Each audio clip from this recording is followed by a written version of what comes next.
নমস্কার বন্ধুরা, সোমা কিচেন বাংলায় আপনাদের সবাইকে স্বাগত। আশা করছি আপনারা সবাই খুব ভালো আছেন। অন্য দিনের মতো আজও একটি রেসিপি নিয়ে চলে এসেছি।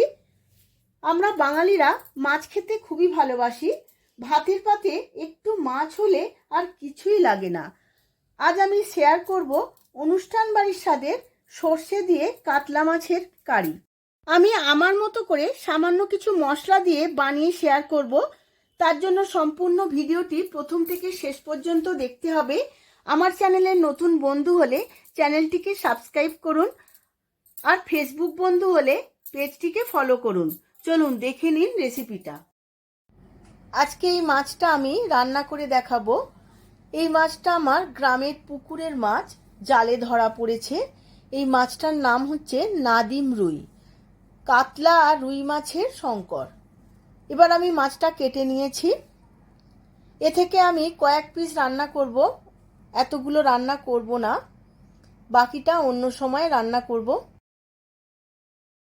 এখানে আমি 7 পিস মাছ নিয়ে নিয়েছি, ভালো করে ধুয়ে পরিষ্কার করে নিয়েছি। এবার নুন আর হলুদ দিয়ে দেব পরিমাণ মতো। এবার নুন হলুদ ভালো করে মাখিয়ে নেব মাছের গায়ে। এইভাবে আমি 10 মিনিট রেস্টে রেখে দেব।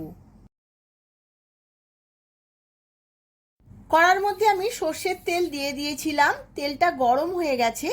এবার মাছগুলো ভেজে নেব। মাছগুলো এক পিঠ ভাজা হয়ে গেছে, এবার অপর পিঠটা উল্টে নেব।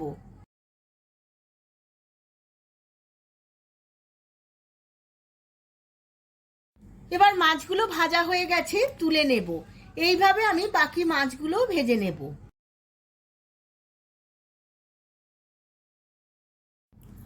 এবার একটা মিক্সিং জার নিয়ে নিয়েছি, এর মধ্যে দিয়ে দেব 1 চামচ কালো সর্ষে, 1 চামচ হলুদ সর্ষে, আর এর মধ্যে দিয়ে দেব 1 চামচ জিরে, আর 1 চামচ পোস্ত, অল্প একটু নুন। সমস্ত কিছু দিয়ে একবার শুকনো গুঁড়িয়ে নেব। সমস্ত শুকনো উপকরণগুলো গুঁড়িয়ে নিয়েছি।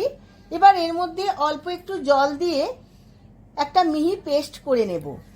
এই পেস্টের মধ্যে দিয়ে দেব একটা বড় সাইজের টমেটো কুচনো, একটা পেঁয়াজ, আর দেব 3-4টে শুকনো লঙ্কা। সমস্ত কিছু মিহি পেস্ট করে নেব।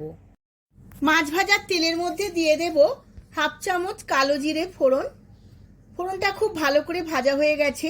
এবার এর মধ্যে দিয়ে দিলাম 1 চামচ রসুন বাটা আর 1 চামচ আদা বাটা। আদা বাটা আর রসুন বাটা খুব ভালো করে তেলের মধ্যে ভেজে নেব। আদা রসুনটা ভাজতে ভাজতে দিয়ে দেব 1 চামচ কাশ্মীরি লঙ্কার গুঁড়ো আর 1/2 চামচ হলুদের গুঁড়ো। এই সময় গ্যাসের ফ্লেমটা লোতে রাখবো। এবার সমস্ত কিছু খুব ভালো করে ভেজে নেব।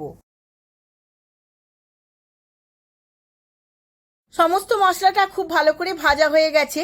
এবার দিয়ে দেব আগে থাকতে বানানো পেস্ট। সমস্ত কিছু খুব ভালো করে কষিয়ে নেব। উপকরণগুলো কষাতে কষাতে দিয়ে দেব স্বাদের ব্যালেন্সের জন্য অল্প একটু চিনি আর স্বাদ মতো নুন। সমস্ত কিছু আবারও 2-1 মিনিট ভালো করে কষিয়ে নেব।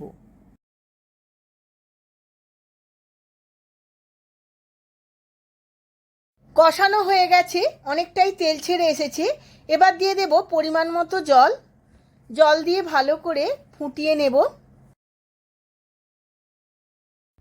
গ্রেভিটা বেশ ভালো করে ফুটে গেছে। এবার ভাজা মাছগুলো দিয়ে দেব।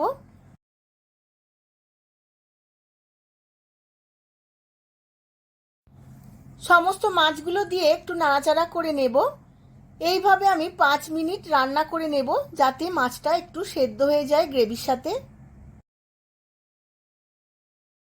আমার রেসিপিটা একদম রেডি হয়ে গেছে। ওপর থেকে অল্প একটু ধনেপাতা ছড়িয়ে নেব। এবার গ্যাসের ফ্লেমটা অফ করে দিয়ে সার্ভ করে নেব। আমি সার্ভ করে নিয়েছি অনুষ্ঠান বাড়ির স্বাদের কাতলা মাছের সর্ষে বাটা দিয়ে কারি। এই রেসিপিটি ভাত ছাড়াও রাইস, রুটি, পরোটার সাথেও খেতে বেশ লাগে। আপনারাও আমার মতো করে একবার বাড়িতে বানিয়ে ফেলুন, আর কেমন হয়েছে আমাকে কমেন্ট করে জানান। ভিডিওটি ভালো লেগে থাকলে ভিডিওটিতে প্রচুর প্রচুর লাইক, শেয়ার, কমেন্ট করবেন। আজ তাহলে আসি, আবার দেখা হবে পরবর্তী ভিডিওতে নতুন আরও একটি রেসিপি নিয়ে। ধন্যবাদ।